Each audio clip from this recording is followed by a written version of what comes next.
Bismillah. As Muslims, if we have missed obligatory worship, we are required to make it up. This includes missed fasts, missed Ramadan fasts.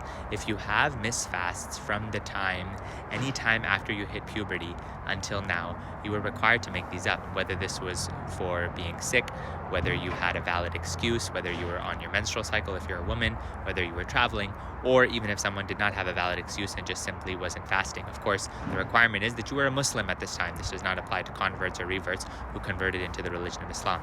The way to do so is to calculate the age at which you hit puberty, then calculate how many missed fasts or estimate how many missed fasts you might have had from then until now, and every year how many you had. It might have been 5 every year, 1 every year, 6 or 7, how many ever it is. And then you now have to come up with a schedule and a routine that to go about making these up. And this can't, of course, be done in Ramadan. This has to be done in other months. So what I would recommend here is if you have a significant amount, try to fast once a week or 3 times a month, and then slowly work your way through it. If you have even more fasts, you have many years of fasts and Ramadans to make up, you then have to try to do more than that, but of course a manageable, balanced amount.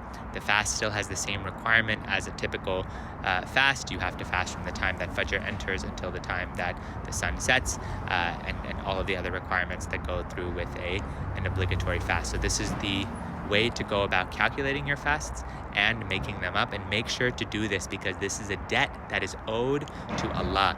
You have to do this if you are healthy and if you are able to, and there is a dispensation in some situations for somebody to give the fidya, to give an expiation in charity if they're unable to do so, especially if they've reached advanced old age and so on and so forth. But for the vast majority of people, calculating missed fasts, especially prioritizing the ones that we know that we missed, and then going about doing that, and then doing a few extra in the case would be very important. And lastly, the intention for the missed fast is you say the fast is a qada.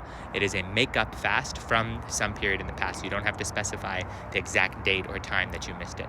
Inshallah, this will be helpful.